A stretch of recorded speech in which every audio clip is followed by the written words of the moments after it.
सत साहिब भाइयों और बहनों, आज के इस वीडियो में हम आपके लिए एक बिल्कुल ही नई चीज़ लेकर आए हैं, जिसके अंतर्गत महाभारत के दौरान ऐसी कई अद्भुत घटनाएं घटी जिन्हें जानकर आप हैरान हो जाएंगे। उन कई घटनाओं में से हम आपके लिए लाए हैं 10 खास घटनाएं, जिनके बारे में हम संक्षिप्त अध्ययन करेंगे। पहली घटना है कि कहते हैं कि भीष्म पितामह प्रतिदिन 10,000 पांडव सैनिकों का वध कर देते थे। महाभारत से जुड़ा दूसरा अनसुना सत्य है कि महाभारत के युद्ध में कुरुक्षेत्र में इतना खून बहा था कि वहाँ की मिट्टी का रंग आज भी लाल है। तीसरा तथ्य ये कहा जाता है कि जिस दिन जितने भी योद्धा मर जाते थे, उनमें से अधिकतर के शव उनके परिजनों को सौंप दिए जाते थे और बाकी शव वहीं पड़े रहते थे। युद्ध के अंत के बाद कहते हैं कि युधिष्ठिर की आज्ञा से कुरुक्षेत्र की भूमि को जला दिया गया था, ताकि किसी भी योद्धा का शव ना बचे।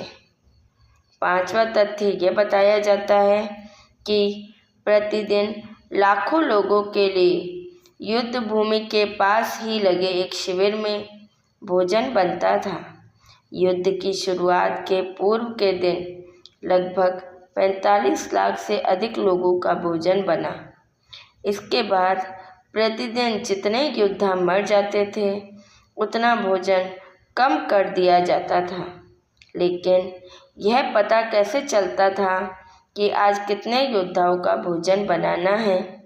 इसके लिए भोजन व्यवस्था देखने वाले उडुपी के राजा हर दिन शाम को जब श्री कृष्ण को भोजन कराते थे, तब श्री कृष्ण के भोजन करते वक्त उन्हें पता चल जाता था कि कल कितने लोग मरने वाले हैं और कितने बचेंगे।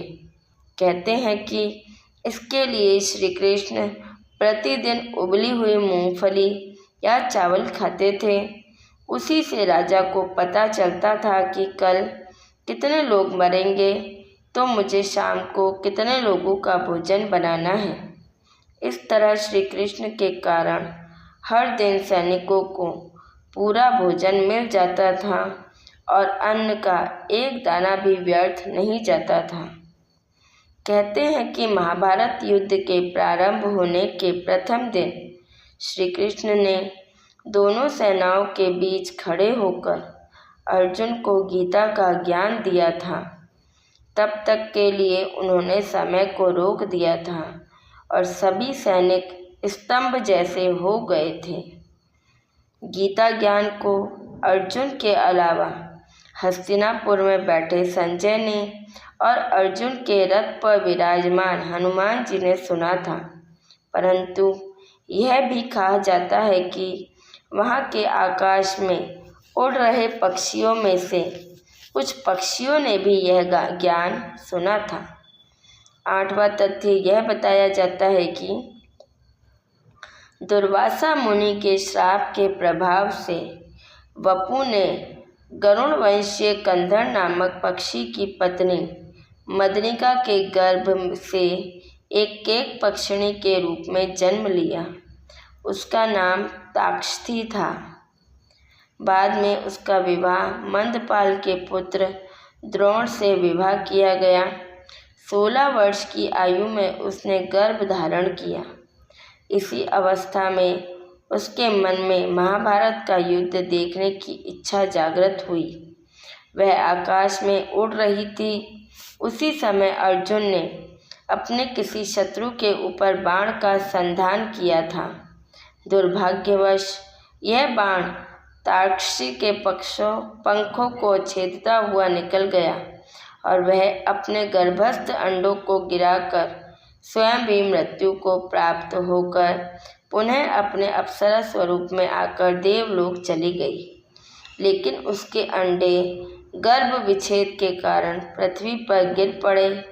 संयोगवश उसी समय युद्ध लड़ रहे भगदत्त के सुप्रवीक नामक गजराज का विशालकाय गलघंट भी बाण लगने से टूटकर गिरा और उसने अंडों को आच्छादित कर दिया। कुछ समय बाद उन अंडों से बच्चे निकले।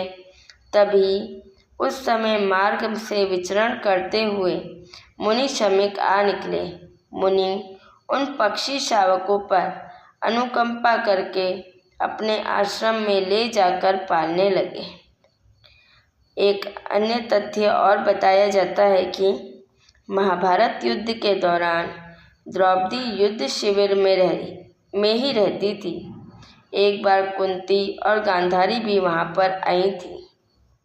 और 10वां तथ्य है कि महाभारत के अंतिम दिन के बाद जब दुर्योधन का वध किया जा रहा था तो बलराम जी ने आकर दुर्योधन का पक्ष लिया था और तब फिर भीम और दुर्योधन में गदा युद्ध हुआ था और अंत में भीम ने दुर्योधन के वध कर दिया था। आज के लिए बस इतना ही। हमारे साथ बने रहने के लिए धन्यवाद।